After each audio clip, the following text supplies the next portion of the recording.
Hi and welcome back, and here's the second part of my story. This was where I was diagnosed and everything started to change.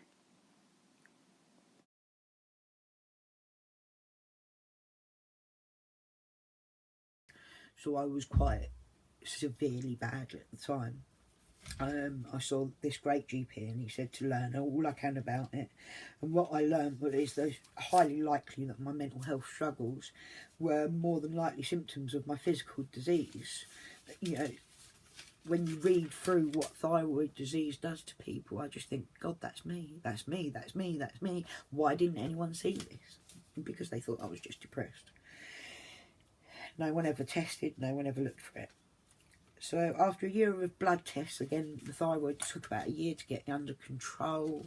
I was having blood tests, I was struggling with the levo dosages, changing it around. It was really quite a horrible period of time for me. And it took about a year to get to the point where my blood tests were coming back into the normal range that they say. I can't say that I ever felt normal. I haven't felt normal ever since. I put my university degree on hold at this time, and I still hoped one day I was going to get better and then I'd be able to go back and finish the rest of my degree. That was the plan. I was 36 at this point. I'm 39 now.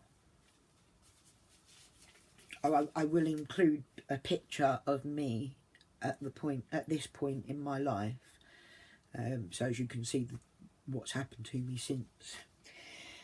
So here we are, Christmas 2013. My family were fed up with me, the school was fed up with me, friends were drifting away. They'd all had enough of hearing about my health problems. They all just felt I was in a bad place. I was running around like a blue housefly trying to sort Christmas, and it was all going wrong. I was exhausted all the time. I couldn't keep up. My right ankle, well, my car broke down, and then my right ankle started swelling up. It felt like I was trying to walk with a broken foot. It really did. It's like rocks in my feet, red hot pokers, you know, very, very, very painful. Very painful, to the point where I was a complete wreck, crying on the floor, begging for help. I like pain.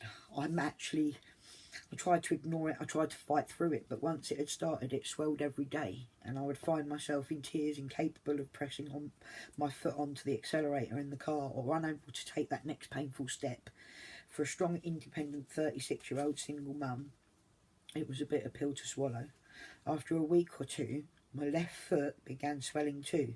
Then a few days later, my right knee. Then the left. No kidding, this process went systematically up through my body till every synovial joint was swollen and in raging agony. It took a total of 4 months to change my life completely. My body doubled in weight and size, 8.5 stone up to 16.5 stone. My neck looked like the Hulk. I couldn't take steps, drive, slopes, get in and out of the bath. There were so many things I suddenly couldn't do. All the while, my kids' dad and their schools were dragging me through the coals for attendance and not getting them to school on time. How could I when I couldn't even look after myself, much less my children? So by the time I crawled into a doctor, my ankles and knees were 3 times the size they should be.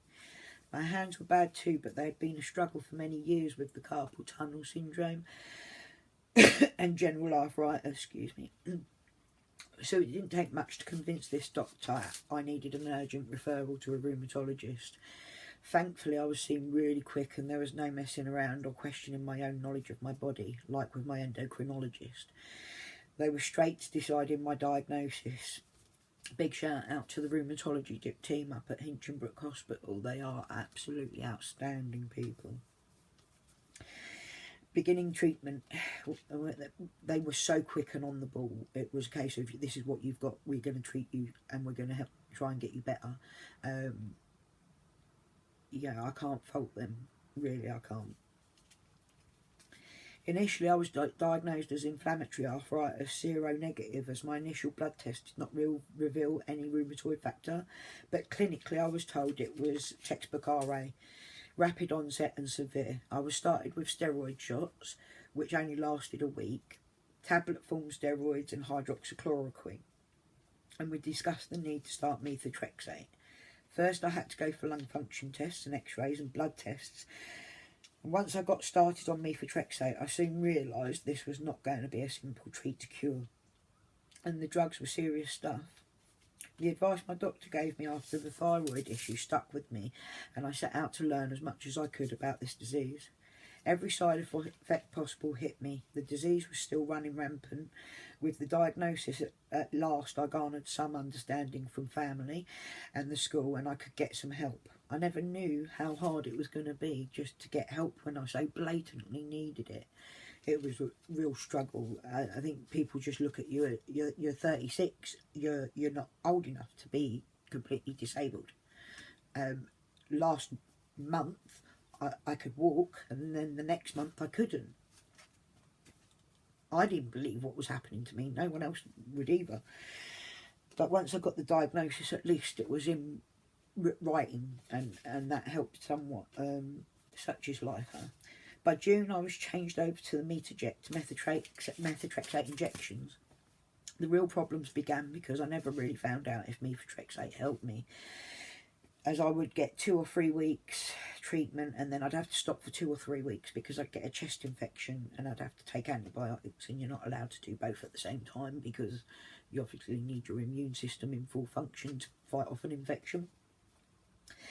I knew things were really bad, but I was just so shocked at how quickly and thoroughly this disease had disabled me. Through September and October 2014, I barely had any time without a raging lung infection. At the end of October, I was hospitalised and diagnosed with pneumonia, emphysema, fibromyalgia, and at this point I was discovered as anti-CCP positive rheumatoid. A small area of my lung had collapsed and scar tissue was seen across one lobe. No more methotrexate for me, right? Then we started sulfasalazine after I'd come out of hospital, and we decided we needed a new drug, so sulfasalazine was the next choice. Excuse me. And I was still on the hydroxychloroquine at this point. And we discussed biologics therapy. Enbrel was the choice for next injections, etanercept or Enbrel. It took a long time to recover from the pneumonia and the lung damage, so as I could start the biologics. But it was June 2015 by the time I was ready. I spent that whole time in agony, mostly bedbound, fully housebound.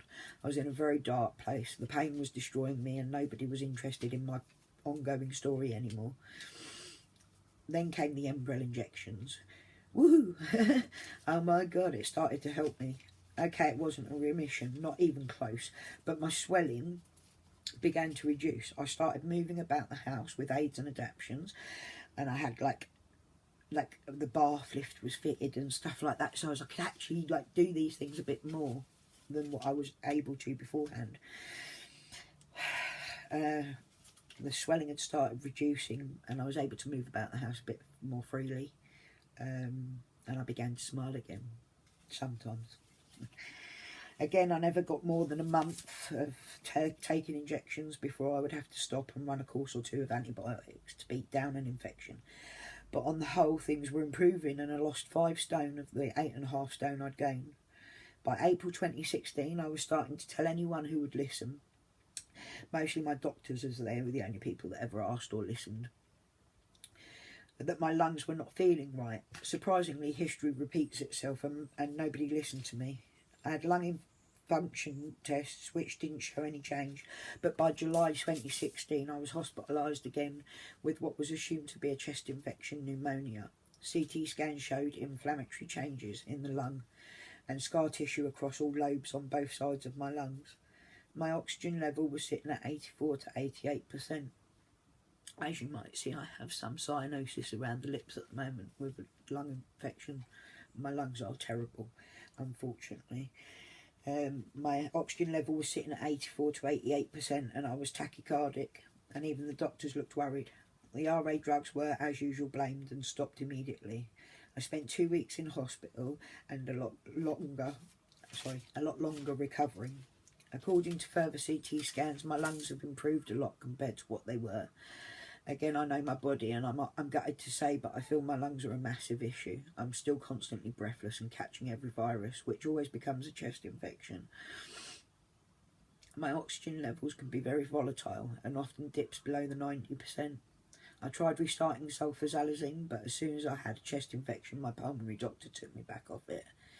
I got put forward to start Actimira, but that got put on hold again because my lungs were not functioning well enough, and stopped before it was started. It's January 2017 now. I'm on a hell of a lot of medication, but still no RA drugs. Weirdly, my doctors have recently decided to restart me on methotrexate and tablets at a lower dose. In order to fulfil the guidelines, locally you have to be on methotrexate to receive rituximab infusions, which is the only option available to me now for treating RA, which I obviously need treatment because it's very difficult to live with this disease without treatment. I'm not sure yet what to make of this idea. I can't actually believe I'm that desperate for relief from the RA that I'm willing to try it, but here we are. I was meant to start methotrexate on Monday the 2nd of January. Of course I couldn't because I have a chest infection again. I guess I'm glad I hadn't already started it, as my chest infection would only be blamed on that, and I would have to restart this process all over again. I have a Facebook page where I share my story and offer support to others going through similar. It's called Rheumatoid Arthritis Interstitial Lung Disease. Please join us there. Give us a shout out.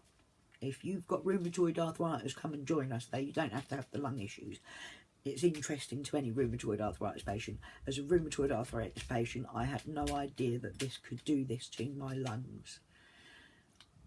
It's important to get our word out there. We need to be heard. This is quite a rare thing, and you know, don't ever panic that it might be that's what is going to happen in your disease path, because RA is different for everyone. But you should be aware. So please join us on my Facebook page. I have a Pinterest page, like a board on Pinterest, Autoimmune Me. Look me up on there. I like posting lots of helpful tidbits there. You can find me on Google Plus and YouTube as Cassie Mama Cass Bird, where I hope to keep you all updated with the complexities of my condition, alongside a few family and pet videos and some homemade goodies that we enjoy making when I'm able.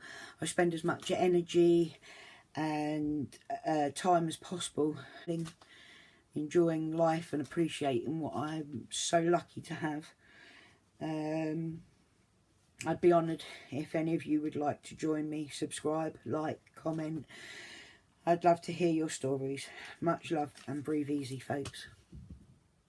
That was my children at the door, so I'll just this is Gracie. Say hello, Grace. And Harvey, come and say hello, Harvey. Hi. My youngest two children that make my life complete and worth living every minute of it. Your face. Yeah, I know. It's all right. Don't worry about it. It doesn't matter. They just want to hear my story now. So anyway, yeah, look me up. Get in touch. I want to hear from you guys. I'd love to hear from you. Message me. I'd love to hear your stories if you have RA. Okay, thank you. Love you. Bye. Oh, and like, comment and subscribe and all that stuff, yeah? Bye.